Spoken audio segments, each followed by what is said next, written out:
میں سے آدمیوں کو ہلاک کرتا ہوں اور ان سے کوئی جھوٹ نہیں کہہ سکتا۔ ایک کے حسد اسی وجہ سے میں شیطان میں ڈھونڈ کے لایا اور دوسری حرس کے آدم کے لیے تمام جنت مباح کر دی گئی۔ میں نے حرس کی بدولت ان سے اپنا کام نکال لیا۔ راوی نے کہا ابلیس حضرت موسیٰ علیہ السلام سے ملا اور کہنے لگا اے موسیٰ اللہ تعالیٰ نے تم کو اپنی رسالت کے لیے برگزیر فرمایا ہے اور تم سے ہم کلام ہوا ہے، میں بھی خدا کی مخلوق میں شامل ہوں، مجھ سے یہ گناہ سرگرد ہو گیا، اب تو میں توبہ کرنا چاہتا ہوں، آپ میرے پروردگار کے پاس سفارش کیجیے میری توبہ قبول کرے۔ تو حضرت موسیٰ علیہ السلام نے اللہ تعالیٰ سے دعا کی، حکم ہوا اے موسیٰ ہم تمہاری حاجت پر لائے۔ پھر حضرت موسیٰ علیہ السلام شیطان سے ملے اور کہا مجھے ارشاد ہوا ہے کہ تم آدم علیہ السلام کی قبر کو سجدہ کرے تو تیری توبہ قبول، اور شیطان نے انکار کیا اور غصے میں آ کر کہنے لگا کہ جب میں نے آدم کو ان کی زندگی میں سجدہ نہ کیا تو اب مرنے پر کیا سجدہ کروں گا۔ پھر شیطان نے کہا اے موسیٰ تم نے جو اپنے پروردگار کے پاس میری سفارش کی ہے اس لیے تمہارا مجھ پر ایک حق ہے، تم مجھ کو 3 حالتوں میں یاد کیا کرو، ایسا نہ ہو کہ تم کو ان 3 وقتوں میں ہلاک کر دوں۔ ایک تو غصہ کے وقت مجھے یاد کیا کرو کیونکہ میرا وسوسہ تمہارے دل میں ہے اور میری آنکھ تمہاری آنکھ میں ہے اور میں تمہارے رگ و خون میں دوڑتا پھرتا ہوں۔ دوسری جہاد و غزات کی حالت میں میرا خیال کیا کرو کیونکہ میں فرزند آدم کے پاس اس وقت جاتا ہوں جب وہ کفار سے مقابلہ کرتا ہے، اس کے بال بچے گھر والے یاد دلاتا ہوں یہاں تک کہ جہاز سے باغ کھڑا ہوتا ہے۔ تیسرے غیر محرم عورت کے پاس بیٹھنے سے بچتے رہو کیونکہ میں تمہارے پاس اس کا قاصد ہوں، اس کے پاس تمہارا پیغمبر ہوں۔ سعید بن سے روایت ہے کہ اللہ تعالیٰ نے کسی نبی کو مبعوث نہیں فرمایا مگر یہ شیطان اس بات سے نا امید نہیں ہوا، اس کو عورتوں کے ذریعے ہلاک۔ ایک حدیث میں ہے کہ ابلیس حضرت موسیٰ کے پاس گیا، اس وقت حضرت موسیٰ علیہ السلام اللہ تعالیٰ سے باتیں کرتے تھے۔ شیطان کے فرشتے سے کہا تجھ پر اس حالت میں حضرت موسیٰ اپنے پروردگار سے باتیں کر رہے ہیں تو ان سے کیا خواہش رکھتا ہے؟ جواب دیا میں ان سے وہی خواہش رکھتا ہوں جو اس کے باپ آدم علیہ السلام سے بشہر میں چاہا۔ تو ایک ہی روایت میں ہے کہ ایک دفعہ حضرت موسیٰ علیہ السلام کسی مجلس میں بیٹھے تھے، اتنے میں ابلیس کے پاس آئے، اس کے سر پر کلمہ دار ٹوپی تھی جس میں طرح طرح کے رنگ تھے۔ تو جب حضرت موسیٰ علیہ السلام سے قریب ہوا تو ٹوپی اتار ڈالی، سامنے رکھ لی۔ تو حضرت موسیٰ علیہ السلام نے کہا تو کون ہے؟ بولا میں ابلیس ہوں۔ موسیٰ علیہ السلام بولے خدا تجھے زندہ نہ رکھے، تو کیوں آیا ہے؟ کہنے لگا میں آپ کو سلام کرنے کے لیے آیا تھا کیونکہ آپ کا مرتبہ اور آپ کی منزلت اللہ تعالیٰ کے نزدیک بہت ہے۔ تو حضرت موسیٰ علیہ السلام نے پوچھا کہ وہ کیا چیز ہے جو میں نے تیرے سر پر دیکھی تھی؟ کہا اس سے اولاد آدم علیہ السلام کے دلوں کو پا لیتا ہوں۔ پوچھا کہ بھلا یہ تو بتا وہ کون سا کام ہے جس کے مرتکب ہونے سے تو انسان پر غالب آ جاتا ہے؟ جواب دیا کہ جب آدمی اپنی ذات کو بہتر سمجھتا ہے اور اپنے عمل کو بہت کچھ یاد کرتا ہے اور اپنے گناہوں کو بھول جاتا ہے۔ تو اے موسیٰ تم کو 3 باتوں سے ڈراتا ہوں، ایک تو غیر محرم عورت کے ساتھ تنہائی میں نہ بیٹھنا کیونکہ جب کوئی غیر محرم کے ساتھ خلوت میں ہوتا ہے تو اس کے ساتھ میں بذات ہوتا ہوں، میرے ساتھی نہیں ہوتے، یہاں تک کہ اس عورت کے ساتھ اس کو فتنے میں ڈال دیتا ہوں۔ دوسرے اللہ تعالیٰ سے جو عہد کروں اس کو پورا کیا کروں کیونکہ جب کوئی اللہ تعالیٰ سے عہد کرتا ہے تو اس کا ہمراہی اپنے ساتھیوں کو چھوڑ کر میں خود ہوتا ہوں یہاں تک کہ اس شخص و وفا عہد کے درمیان حائل ہو جاتا ہوں۔ تیسرا جو صدقہ نکالا کرو اسے جاری کر دیا کرو کیونکہ جب کوئی صدقہ نکالتا ہے اسے جاری نہیں کرتا تو اس صدقہ اور اس کے پورا کرنے کے بیچ میں حائل ہو جاتا ہوں، یہ کام بذات خود کرتا ہوں، اپنے ساتھ والوں سے نہیں لیتا۔ یہ کہہ کر شیطان چل گیا اور 3 بار کہا افسوس موسیٰ نے وہ باتیں جان لی جن سے نبی آدم کو ڈرائے گا۔ حسن بن صالحہ کہتے ہیں کہ میں نے سنا ہے کہ شیطان عورت سے کہتا ہے تو میرا آدھا لشکر ہے اور تو میرے لیے ایسا تیر ہے جس کو میں مارتا ہوں نشانہ خطا نہیں کرتا، تو میری بھید کی جگہ ہے، تو میری حاجت بھر لانے میں قاصد کا کام دیتی ہے۔ بن معقل نے کہا میں نے وہاں بن منیبہ سے سنا ایک راہب پر شیطان ظاہر ہوا، اس نے اس سے پوچھا اولاد آدم کی کون سی ایسی حسد ہے جو ان کے بارے میں تیری بہت معاون ہوتی ہے؟ شیطان نے جواب دیا تیری غضب، جب انسان تنگ مزاج ہوتا ہے تو ہم شیطان اس کو اس طرح الٹے پلٹتے ہیں جیسے لڑکے گیند کو لڑکاتے پھرتے ہیں۔ صحابہ سے روایت ہے جب رسول اللہ صلی اللہ علیہ وسلم مبعوث ہوئے تو ابلیس لعین نے اپنے شیطان صحابہ رضی اللہ عنہ کے پاس بھیجنا شروع کیا، وہ سب کے سب نامراد لوٹے اور اپنی کارروائی کے دفتر اسی طرح سادہ لے گئے، کچھ ان میں نہیں لکھا تھا۔ شیطان نے ان سے کہا تم کو کیا ہو گیا، اس قوم پر کچھ بھی حملہ نہ کر سکے؟ انہوں نے جواب دیا ہم نے ایسے لوگوں کو آج تک نہیں دیکھا۔ ابلیس نے کہا ہے اس وقت ان کو جانے تو درگزر کرو، ان قریب دنیا میں فتوحات ان کو حاصل ہوگی، اس وقت تم سے اس خاطر ہوا اپنا مطلب نکال لو گے۔ ابلیس اپنے لشکروں کو منتشر کر دیتا، پھر کہتا کہ جو تم میں سے کسی مسلمان کو گمراہ کرے گا میں اس کو تاج پہناؤں گا۔ راوی نے کہا ایک ان میں سے آ کے بیان کرتا ہے کہ میں نے فلاں مسلمان سے اس کی بیوی کو طلاق ہی دلوا کر چھوڑا۔ ابلیس کہتا ہے عجب نہیں کہ دوسری شادی کر لے۔ ایک اور بیان کرتا ہے کہ میں نے فلاں مسلمان سے اس کے ماں باپ کی نافرمانی کروا کر ہی چھوڑی۔ شیطان کہتا ہے عجب نہیں، پھر وہ ان کی خدمت کرے گا۔ اور ایک اور بیان کرتا ہے کہ میں نے فلاں کو شراب پلا کر ہی چھوڑی، شیطان کہتا ہے تم نے بڑا کام کیا۔ ایک اور بیان کرتا ہے میں نے فلاں مسلمان سے زنا کرا کے ہی چھوڑا، شیطان کہتا ہے تم نے بہت خوب کام کیا۔ ایک اور کہتا ہے میں نے فلاں سے قتل کروا کر ہی چھوڑا، شیطان کہتا ہے تم نے بہت خوب کیا۔ حسن رحمۃ اللہ علیہ کہتے ہیں کہ ایک درخت تھا جس کی لوگ خدا کو چھوڑ کر عبادت کیا کرتے تھے۔ اس درخت کے پاس ایک آدمی آیا اور کہا میں اس درخت کو ضرور کاٹ ڈالوں گا۔ یہ کہہ کر خدا کے خوف سے اس نے درخت کے کانٹے کا قصد کر دیا۔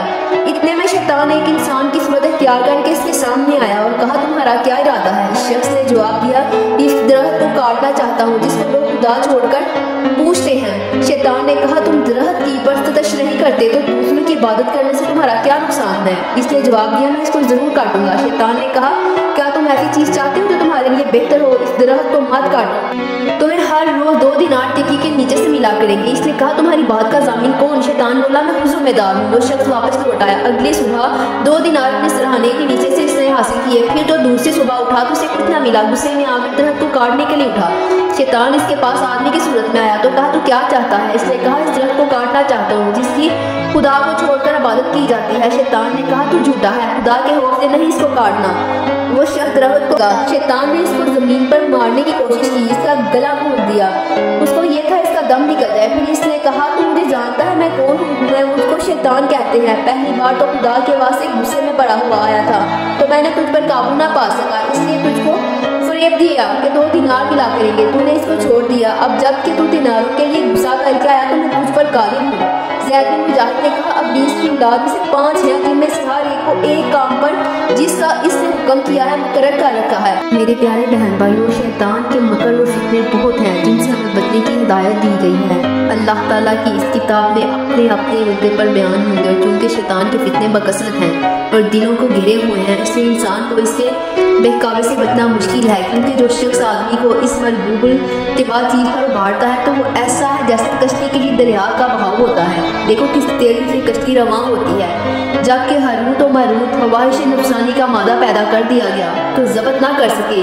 لہٰذا جب فرشتے کسی مسلمان کو ایمان پر مرتا ہوا دیکھتے ہیں تو اس کے لیے سلامت سے بچنے کی تو عجب کرتے ہیں۔ عبدالعزیز بن رفیع کہتے ہیں کہ جب بندہ مومن کی روح آسمان پر لے جاتے ہیں تو فرشتے کہتے ہیں سبحان اللہ، اس بندے کو خدا نے شیطان سے نجات دی، تو عجب ہے کہ بیچارہ کیوں کر بچ گیا۔ تو میرے پیارے بہن بھائیوں، ہر انسان کے ساتھ ایک شیطان ہے۔ عمر بن زبیر رضی اللہ عنہ نے حضرت عائشہ سے روایت کی کہ ایک رات رسول اللہ صلی اللہ علیہ وسلم کے پاس سے اٹھ کر باہر تشریف لے گئے تو حضرت عائشہ کہتی ہیں مجھے رشک ہوا، پھر آپ میرے پاس آئے تو مجھ کو سوچ میں پایا۔ فرمایا اے عائشہ تجھ کو کیا ہوا؟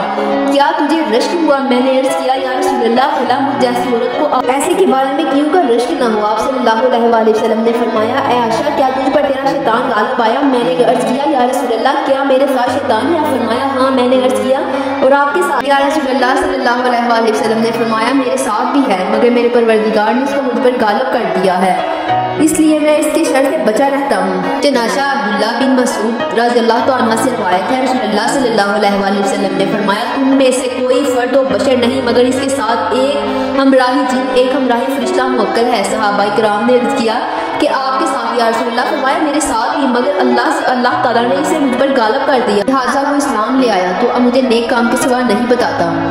میرے پیارے بہن بھائی یہ حدیث فقط مسلم میں ہے۔ اس حدیث کے ظاہر الفاظ سے شیطان کا اسلام لانا پایا جاتا ہے اور احتمال دوسرے قوم کا بھی ہے۔ شیطان تو آدمی میں خون کی طرح دوڑتا ہے۔ حضرت ام المؤمنین صفیہ نے کہا ایک بار رسول اللہ صلی اللہ علیہ وسلم اعتکاف میں تھی، میں رات کو آپ کی زیارت کے لیے گئی، آپ سے باتیں کر کے واپس آنے لگی، آپ میرے ساتھ مجھ کو گھر پہنچانے کے لیے آئے اور حضرت صفیہ کا مکان اسامہ بن زید کے حتہ میں تھا۔ اتنے میں 2 انصاری کے آدمی نمودار ہوئے، انہوں نے جب رسول اللہ صلی اللہ علیہ وسلم کو دیکھا تو تیزی کے ساتھ آگے بڑھے۔ آپ نے ان سے فرمایا ٹھہرو میرے ساتھ صفیہ رضی اللہ عنہ ہیں۔ وہ عرض کرنے لگے یا رسول اللہ یہ آپ کیا فرماتے ہیں؟ ارشاد فرمایا کہ شیطان انسان کے جسم میں خون کی طرح دوڑتا ہے، میں اس بات سے ڈرا کہ کہیں تمہارے دلوں میں خیال فاسد یا فرمایا کوئی بات نہ ڈال دے۔ تو اس حدیث میں ہے کہ مسلمان خطابی نے کہا کہ انسان کو ہر ایسے عمل اور مکر سے بچنا مستحب ہے جس سے بدگمانیاں پیدا ہوں، دلوں میں خطرے گزرے، چاہے کہ عیب سے اپنی برائی ظاہر کر کے لوگوں کے مدد سے بچنے کی کوشش کرے۔ اسی طرح امام امام شافعی سے مقول ہے کہ رسول اللہ صلی اللہ علیہ وسلم کو اس کا خوف ہوا کہ کہیں ان دونوں انصاریوں کے دل میں کوئی خیال ناقص نہ آئے جس کی وجہ سے وہ کافر ہو جائے، اور یہ آپ کا فرمانا ان کی بہتری کے لیے تھا، کچھ اپنے نفع کے واسطے نہیں۔ شیطان سے پناہ مانگنے کا بھی انہوں نے بتایا کہ قرآن مجید کی تلاوت کے وقت شیطان سے پناہ مانگنے کا حکم ہے۔ چنانچہ فرمایا یعنی جب تم قرآن شریف پڑھا کرو تو شیطانوں مردود سے خدا کی پناہ مانگو۔ دوسرا جادو کیے جانے کے وقت چنانچہ رسول اللہ صلی اللہ علیہ وسلم نے ارشاد فرمایا کہ جب ان دو موقعوں میں شیطان کے شر سے بچنے کا حکم فرمایا تو دوسرے موقعوں کا تو کیا ذکر ہے۔